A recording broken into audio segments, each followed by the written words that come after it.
Hello everyone, welcome জনাইছো YouTube channel happy home আসামলৈ। আজিৰ এই ভিডিঅ'টিত আমাৰ গ্ৰেজুৱেট টিচাৰ মেথমেটিক্সৰ নিযুক্তি প্ৰক্ৰিয়ালৈ কিছু কথা আলোচনা কৰিম।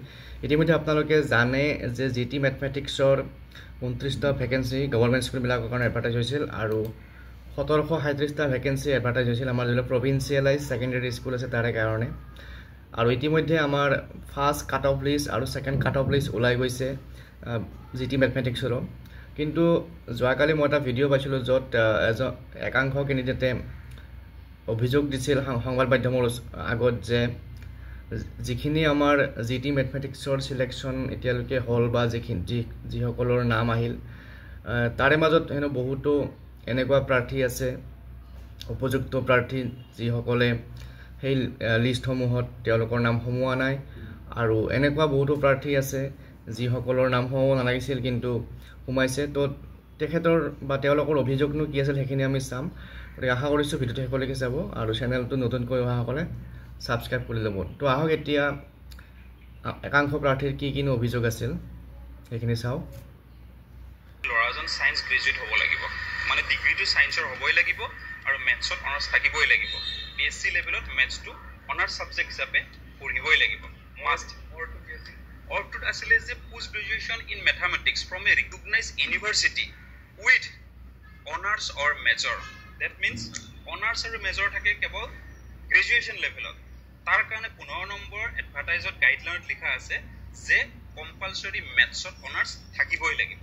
এতিয়া কি হৈ আছে, এতিয়া প্ৰব্লেমটো হৈ আছে যে পোষ্ট গ্ৰেজুৱেশ্যন শব্দটোৰ মিছলিডেড হৈ আছে।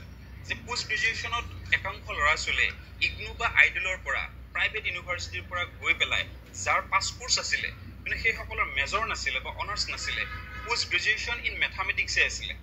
সেই যিটো লাইন ক'লোঁ or post graduation in mathematics with honours নাছিলে, পোষ্ট গ্ৰেজুৱেশ্যন ইন মেথামেটিক্স, সেই ল'ৰা ছোৱালীখিনিও এপ্লাই ইলিগেলভাৱে কৰিলে। গ্ৰেজুৱেশ্যনত তেওঁলোকৰ অনাৰ্ছ নাছিল, মেজৰ নাছিল, এতিয়া তেওঁলোকে এপ্লাই কৰিব পাৰিছে। আৰু সিহঁতে যিটো এপ্লাই হয় সেইটো ফল্ছ এপ্লাই হয়, কাৰণ তাত লিখা আছিলে do you have honours or major in the graduation level course.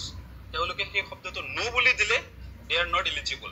কিন্তু তেখেতসকলে ইয়েছ বুলি দিলে। ইয়েছ বুলি যোৱাৰ কাৰণত তেওঁলোকে অনলাইন যিহেতু নথিপত্ৰ ডকুমেণ্ট ভেৰিফিকেশ্যন হোৱা নাছিল, তেওঁলোক মানে এলিজিবল হৈ গ'ল। এইটো ফল্ছ আছিলে।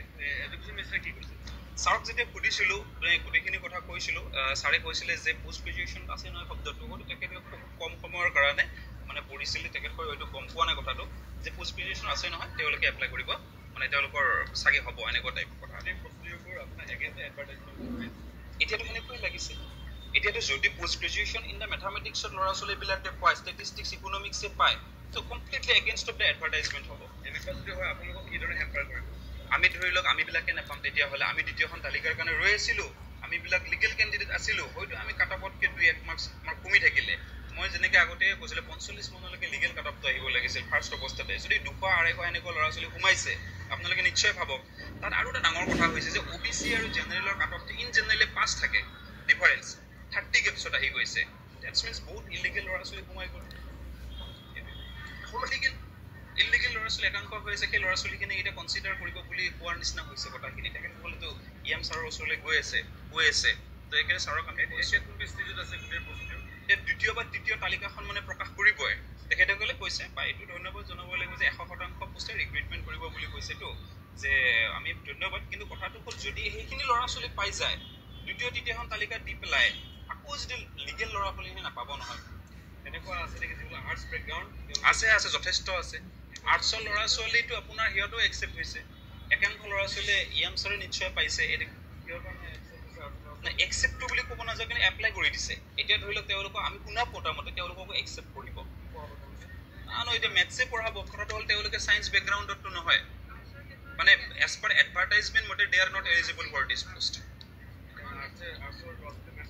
এতিয়া তেনেকুৱা ধৰণৰো হৈছে এটা। কিন্তু চব মানে আৰ্টছৰ ল'ৰা ছোৱালীখিনিৰ ক্ষেত্ৰত মানে তেওঁলোকে এইটো কাৰণে এলিজিবলেই নহয়, they are not eligible for this post. Clearly it is written যে আপোনাৰ ছায়েন্স বেকগ্ৰাউণ্ডৰ হ'বই লাগিব, দ' হি হেজ এ মানে এটা ডিগ্ৰী যদি থাকে যদি তাৰ মেথামেটিক্সত, সি এলিজিবল এইটো পোষ্টৰ কাৰণে নহয়, কাৰণ সি আৰ্টছ বেকগ্ৰাউণ্ডৰ। কিন্তু এতিয়া তেওঁ আৰ্টছ বেকগ্ৰাউণ্ডৰ মানে আৰ্টছৰ ল'ৰা ছোৱালীও মানে মেথছ পঢ়াব।